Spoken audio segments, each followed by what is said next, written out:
যুদ্ধ করতে করতে এমন পর্যায়ে চলে গেছে যে এজিদের বাহিনী হযরতে ইমাম হুসাইনের কাছে আর টিকতে পারলো না। অসংখ্য গণিত বাহিনী তার কাছে আহত হইয়া জাহান্নামের মেহমান হয়ে যায়। এরকম ভাবে ফুরাত নদী এরকম ক্লিয়ার হয়ে যায়, খালি হয়ে যায়। এখন আর কোন এজিদের বাহিনী দেখা যায় না। ইমাম হুসাইন রাদিয়াল্লাহু তাআলা আনহু আবার ওই ফুরাত নদীর কাছে গেলেন, পানির মধ্যে নামলেন। কয়েকদিন হয়ে যায় পেটের মধ্যে খাবার নাই, কয়েকদিন হয়ে যায় মুখের মধ্যে এক গ্লাস পানিও দিতে পারে না। জিহ্বাটা শুকায় গেছে, জিহ্বাটা বের হয়ে গেছে, মুখটা শুকায় গেছে।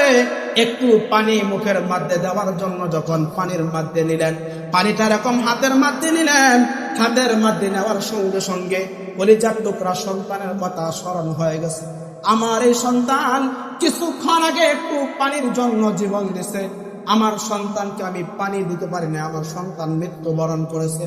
না না না, এই পানি আমি পান করব না।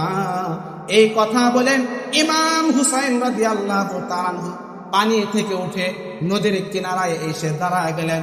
শরীরটা এত দুর্বল হয়ে গেছে যে তিনি আর দাঁড়ায়া থাকতে পারলেন না, জমিনের মধ্যে শুয়ে পড়লেন।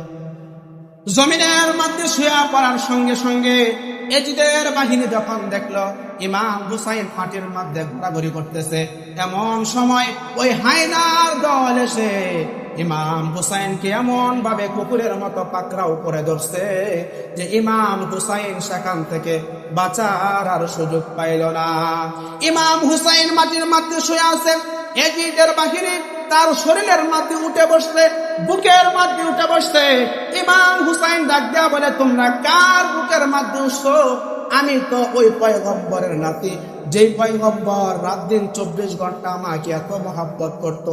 আমার শরীরের এমন একটা অংশ বাকি নাই যে অংশের মধ্যে আমার পয়গম্বর আমার নানা চুম্বন খায় নাই। আমার পয়গম্বরের নাতি হওয়ার পরেও তোমরা কেমনে পারো আমার সাথে এমন? তাদের কি মায়া হয় না? তোমরাও তো মুসলমান, আমি অত মুসলমান, কিন্তু অজিদের বাহিনীর মনের মধ্যে সামান্যতম মায়া হলো না। এর বাহিনী কি করলো? ইমাম হুসাইন রাদিয়াল্লাহু তাআলা আনহুর বুকের মধ্যে বসে তার গলার মধ্যে এমন ভাবে তরবারি চালাইলো যে দেহটা থেকে কাল্লা আলাদা হয়ে গেছে।